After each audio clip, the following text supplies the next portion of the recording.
Welcome back, everybody, to the Renaissance Humanism podcast. I'm your host, Jonathan Riley. In today's episode, I will be discussing modern dating, the pain and the trauma.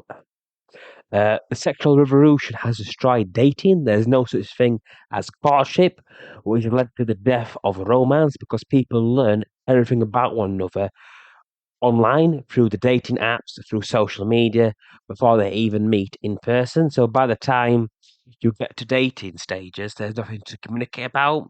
I mean, texts over each other over a period of weeks, months, and even other people, even in the case of years or even months.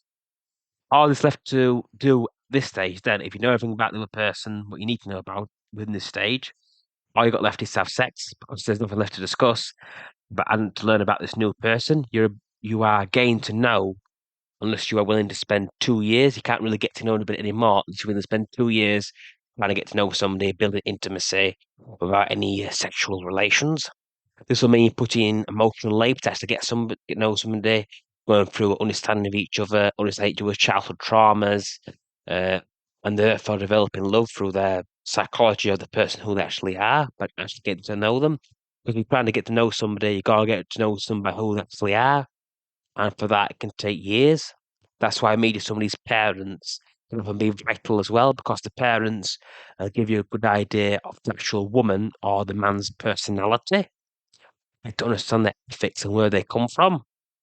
I've experienced this myself. Sometimes, if you meet the parents and you can't stand them, there's probably a good chance you're going to feel the same way about the person you're actually dating as well. It's just something to be aware of. Also, that people having multiple partners, and nothing wrong with that. According to a survey, which you can actually find the link in the description as well, of 2,500 people from the United States, said the average sexual partner during a woman's lifetime is 7 years, and the average is 8 years.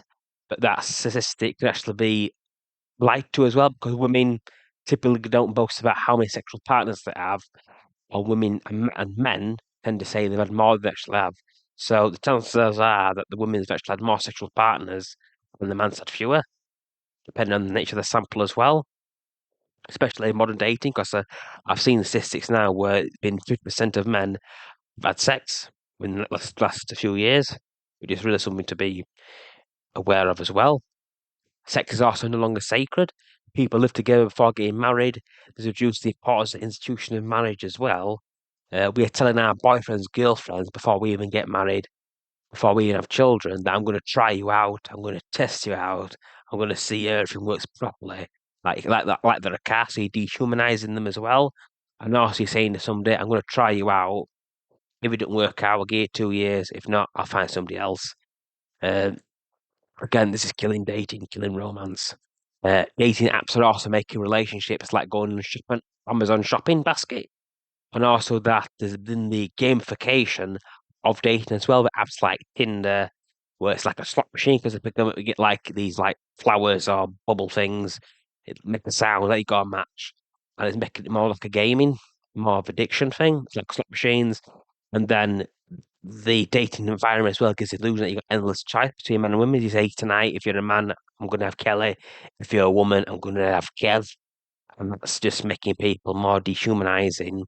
And also because you're meeting people online, not through social groups, means if you're dating somebody you don't know, then you're going to say we're done.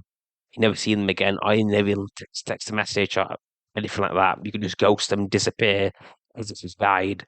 And again, that's dehumanizing the other person. And also because there's no social consequences as well. Because people aren't meeting through friend groups anymore, just meeting online. Um, there's also modern dating also provides us a false illusion as well of choice, which I was previously. Um, okay, we'll talk about chivalry now. For women, the protection provided to them by conservative chivalric norms is vital for their protection and safety, particularly in an environment in a low social economic communities where a woman doesn't truly have the financial independence or lacks a strong family or community and will benefit from the protection of conservative and chivalric norms.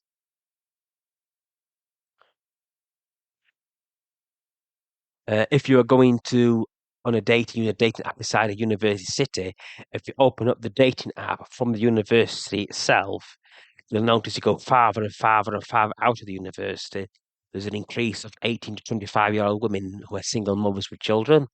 There's a sign of luxury beliefs as well, where the middle and upper classes put forward the view of being single, being free, as still in reality they pursue long-term relationships with the opposite sex within the institution of marriage.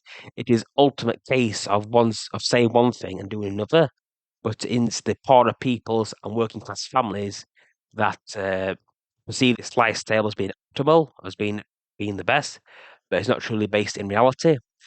Myself, I work in the field of journalism and writing. I've spoken to women who are, say, they're part of the LGBTQA plus community, who are married to men with children in a secure heterosexual relationship. So please be aware there is a heavy amount of bullshit involved here as well. I shall give a brief overview of the chivalric conservative norms as well, just so people understand them. Surely for people who cannot stand the word conservative, it's if that's better for yourself as well, uh, due to its negative connotations in the United States, particularly in the liberal left-wing circles in America. A knight was supposed to show bravery, strength, and skill in battle. This was called their prowess. Respect women, defend the weak and poor, be generous to others, and be loyal to his lord, his family, and his friends. The 5 rules of chivalry are as follows: piety, honor, valor, courtesy, chastity, and loyalty. The knight's loyalty was due to the spiritual master of God and to his earthly master, the king, or overlord, and the mistress of the heart, his sworn love. Women from all backgrounds will greatly benefit from the return of chivalric norms into modern day dating. There's no cultural appreciation for women that they incentivize men to actually be more chivalrous and act virtuous, courteous, and loyalty in the pursuit of a lifelong partner.